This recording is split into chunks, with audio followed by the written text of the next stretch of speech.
Welcome to The Explainer.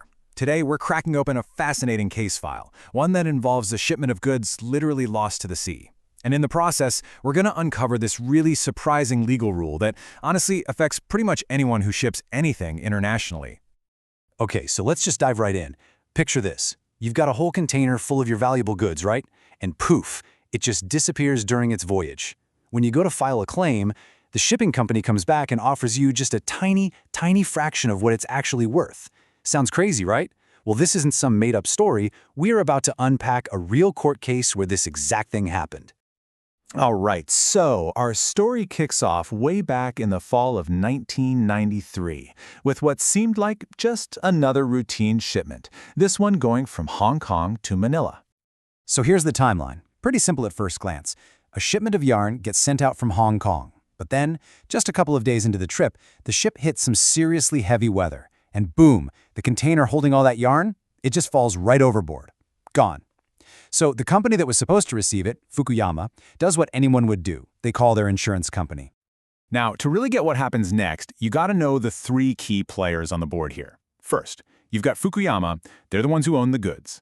Then there's their insurer, a company called PCIC, who steps in to pay out the claim. And finally, you have Neptune Orient Lines. That's the shipping carrier, the ones who are actually responsible for getting the container from point A to point B. Okay, so the insurer, PCIC, does its job and pays Fukuyama for the lost cargo.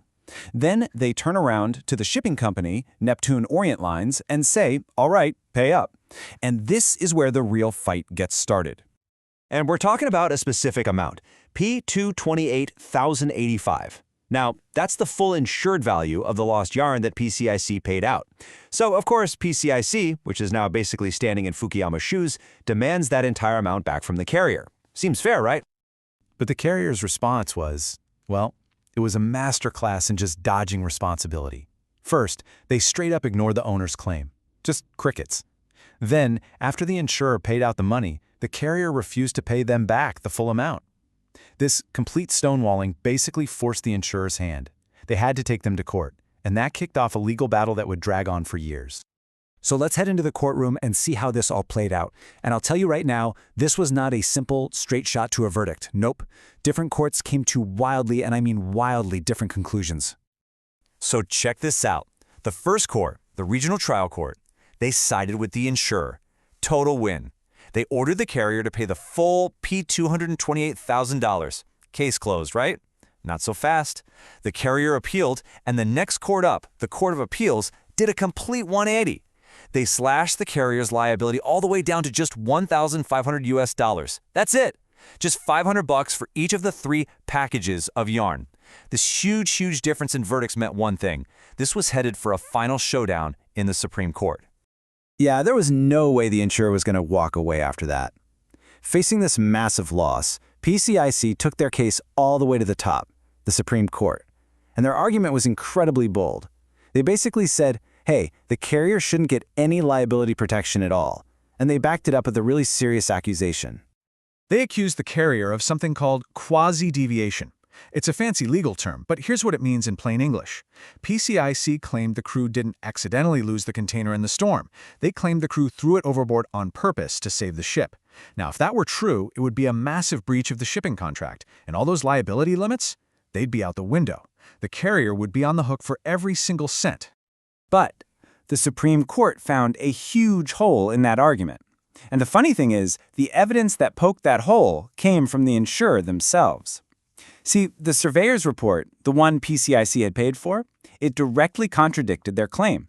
It confirmed that the container fell overboard during heavy weather, an actual total loss. There was absolutely zero evidence to suggest it was tossed over intentionally. So, with that whole they threw it overboard argument completely debunked, the Supreme Court could finally focus on the real heart of the matter, this whole idea of the carrier's limited liability. In this entire case, it all comes down to a law called the Carriage of Goods by Sea Act, or COGSA for short. You can think of it as the rulebook. It's a special law that sets all the default rules for what happens when cargo that's shipped internationally gets lost or damaged. And where was the answer? It was hiding in plain sight, right there in the fine print of the shipping contract, which is called the Bill of Lading. That contract said clear as day that the carrier's liability was capped at $500 per package. This is a totally standard clause that comes right from COGS. And here's the kicker. The original shipper back in Hong Kong, they never declared that the goods were worth more than that.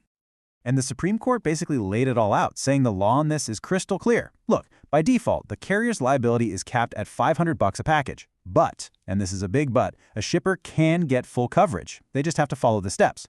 You have to declare a higher value, that value has to be written on the bill of lading, and you have to pay a little extra in freight charges for that increased risk. If you don't do those things, well, then the $500 cap applies. No ifs, ands, or buts. And in this case, the shipper just didn't. So what in the world does this court case from like 30 years ago mean for you today? Well, it actually reveals the single most important rule there is for protecting your shipments.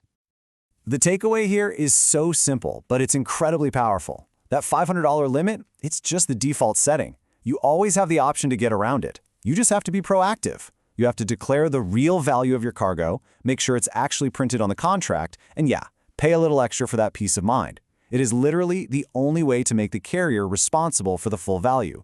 And you know, as this case clearly shows, having your own separate cargo insurance, that's not just a backup plan, it's an absolutely essential safety net.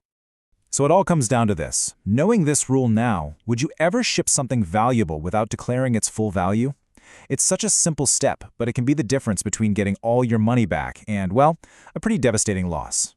Definitely something to think about the next time you're tracking a package coming from across the sea.